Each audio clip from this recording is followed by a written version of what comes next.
स्थानिक स्वराज्य संस्थांच्या निवडणुकीत आरक्षणाची 50% मर्यादा ओलांडली गेल्याप्रकरणी सर्वोच्च न्यायालयात आज शुक्रवारी दुपारी 12 वाजता सुनावणी झाली। यामध्ये न्यायालयाने नगर परिषदा आणि नगर पंचायतींच्या निवडणुका अधिसूचित वेळापत्रकानुसार घेण्यास परवानगी दिली आहे। सर्व स्थानिक स्वराज्य संस्थांची निवडणूक प्रक्रिया निर्धारित वेळेत सुरूच राहणार असल्याचं न्यायालयाने स्पष्ट केलंय। त्यामुळे महानगरपालिका, जिल्हा परिषद, पंचायत समिती निवडणुकांचा मार्ग मोकळा झाला आहे।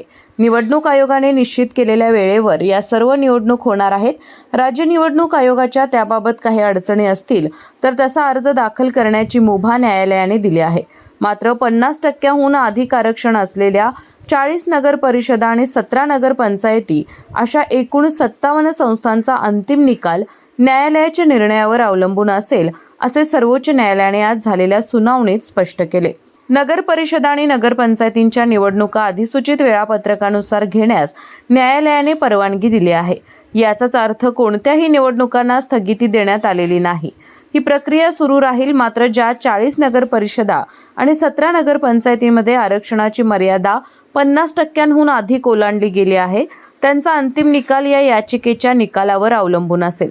त्यामुळे या 57 संस्थांमध्ये निवडून आलेले उमेदवार तेव्हाच पद ग्रहण करू शकतील जेव्हा सर्वोच्च न्यायालय आरक्षण वैध ठरवेल, असेही सर्वोच्च न्यायालयाने नमूद केले। उर्वरित स्थानिक स्वराज्य संस्थांच्या बाबतीत राज्य सरकार आणि राज्य निवडणूक आयोगाला निवडणूक प्रक्रिया सुरू करण्याचे पूर्ण स्वातंत्र्य असेल। मात्र उर्वरित संस्थांच्या निवडणुका घेताना कोणत्याही परिस्थितीत आरक्षणाची मर्यादा 50%हून अधिक नसावी, ही अट देखील याचिकेच्या अंतिम निर्णयावर अवलंबून असेल।